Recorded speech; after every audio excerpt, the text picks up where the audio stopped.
Well, Cracker Barrel ducking controversy. Cracker Barrel telling customers that, you know what, we were flat out wrong for pulling Duck Dynasty products after the show star Phil Robertson's controversial remarks came to light. Now, the original intent was actually to avoid offending people, and, well, they actually ended up offending people. To Rob Basso and Richard Benjamin on if that's the danger in reacting to media before you hear it from the voice of your customers. Guys, and I'll start with you on this, Rob. You got to commend Cracker Barrel for at least saying we made a decision in haste and changing their mind relatively quickly. Well, I commend them for their actions. Here's the thing, Mr. Robertson, he can say whatever he likes. This is a free country. He's entitled to say that, but he's also entitled to get the ramifications that come along with it. A&E is a for-profit television show, right? They're here to make profit. So the simple matter is that they suspended him, and Cracker Barrel is just listening to its clients. It's that simple. This is about commerce. Right. So, I mean, but Richard, a lot of people are wondering, where does this line move? Are we getting to the point where anytime someone who with notoriety offends anyone, hurts anyone's feelings, it's down the drain, pull the plug in their career? And, you know, at least Cracker Barrel, who initially went that way with the politically correct answer, pulled back on it and said, you know what, maybe that's not right.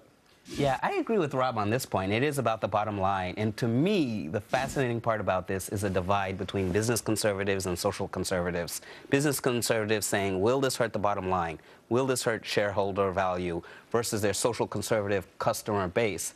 And so I would also say it's not about just hurting people's feelings. In the case of Cracker Barrel, the Justice Department found evidence that they'd been discriminating against employees, discriminating against customers. Where'd that come from? In 2004. It's true. Well, they're very sensitive. They're very sensitive about the past. Okay. So now, so you're saying that's the backstory. Why Cracker Barrel reacted so quickly? Sure. It's not any restaurant. We're not talking about Olive Garden. We're talking about a restaurant that was found to have had evidence of discrimination by the Justice Department in 2004. Well, I think they were just doing what was prudent under the circumstances. It was a big to-do. I mean, I don't personally watch that show, but millions of Americans watch that show, and they decided because of the popularity of that show that they were going to remove their items. It was a knee-jerk reaction, and then they had time to consciously think about it. How is this going to affect our business? And then they made the decision. Yeah, but we saw something similar with Chick-fil-A, right? Well, but that's different, though. The Chick-fil-A situation was different. How is it different? Well, I think because the people at Chick-fil-A, you know, flat out made really just these ridiculous remarks, and they made it their political stance. They made it their corporate political stance. I don't think that's what Cracker Barrel's doing. Phil Robertson hasn't backed off from his particular stance. And nor should he, if that's what he believes. I don't believe it, but if he believes it, why should he back off his stance? He might want to because it's hurting his personal brand. Richard?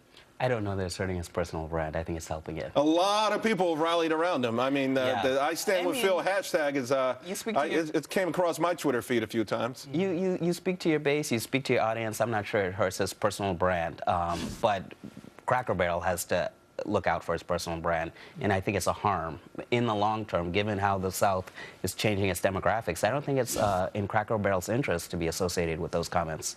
Yet, nevertheless, it only took them a few hours to say, you know what, or have this sort of epiphany that we made a mistake, and we're going to go back to our relationship with Duck Dynasty. Yeah, right? Yeah, they did that.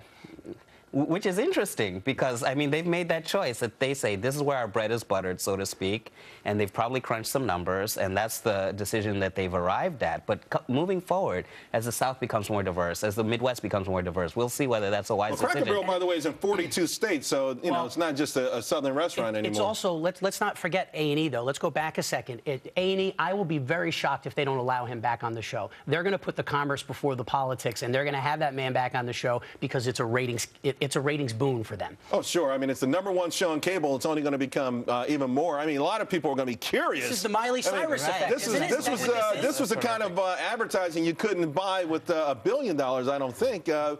But longer term, do you think someone at A&E right now saying, guys, we probably, if we weathered the storm, it would hurt us, you know, near term, but longer term, it would help, sort of to Richard's point. Do you think anyone is in the boardroom saying that? I think they're going to ask him to tone it down, and I think if the guy's going to stick to his roots and his personal beliefs, he's going to tell him to go fly. Yeah. I mean, that's really what it comes down to. He's a particular individual. I've only seen clips of that show. I have not actually sat and watched an entire episode of that show because I couldn't stomach it.